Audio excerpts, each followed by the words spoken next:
பொறுமை பற்றிய கதை கேட்போமா? தாமஸ் ஆல்வா எடிசன் அவர்கள் வெஸ்டர்ன் யூனியன் நிறுவனத்திற்கு ஒரு இயந்திரம் வடிவமைத்து கொடுத்தார். அதற்கு என்ன விலை நிர்ணயம் செய்யலாம் என்பது சற்று குழப்பமாக இருந்தது. எடிசனும் அவரது மனைவியும் இது பற்றி விவாதித்தார்கள். எடிசன் மனைவி $20,000 கேளுங்கள் என்றார். எடிசனோ இந்த தொகை பெரிய தொகையாக இருந்தால் யாரும் வாங்காமல் போனால் என்ன செய்வது என்று சிந்தித்துக் கொண்டு இருந்தார்.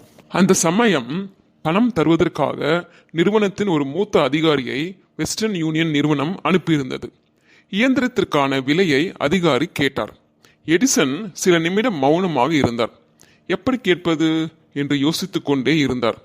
பொறுமை இழந்த அந்த நிறுவனத்தின் அதிகாரி, எடிசன் சார், இதோ உங்கள் இயந்திரத்திற்கான விலை முதல் தவணையாக $100,000 என்று சொல்லி அதற்கான காசோலையை கொடுத்தார். மீதி எவ்வளவு என்று சொல்லி அனுப்புங்கள், காசோலையை அனுப்பி வைக்கின்றோம் என்று கூறி இயந்திரத்தை எடுத்துச் சென்றார். பார்த்தீங்களா, அவசரப்படாமல் பொறுமை காத்த எடிசனுக்கு 4 மடங்கு லாபம் கிடைத்தது. அவசரப்பட்ட நிறுவனத்தின் அதிகாரியால் 4 மடங்கு நஷ்டம் நிறுவனத்திற்கு ஏற்பட்டது. அவசரம் நமக்கு சிப்பிகளை தரலாம், ஆனால் பொறுமையே முத்துக்களை தர முடியும். ஒருவனுடைய திறமைகளை வெற்றிகளாக உருமாற்றி தருவது அவரின் பொறுமையே. பொறுமை அனுபவத்தின் வெளிப்பாடு. அதுவே வாழ்வின் அலைகள் எதிர்கொள்ளும் துடுப்பாய் பயன் தரும்.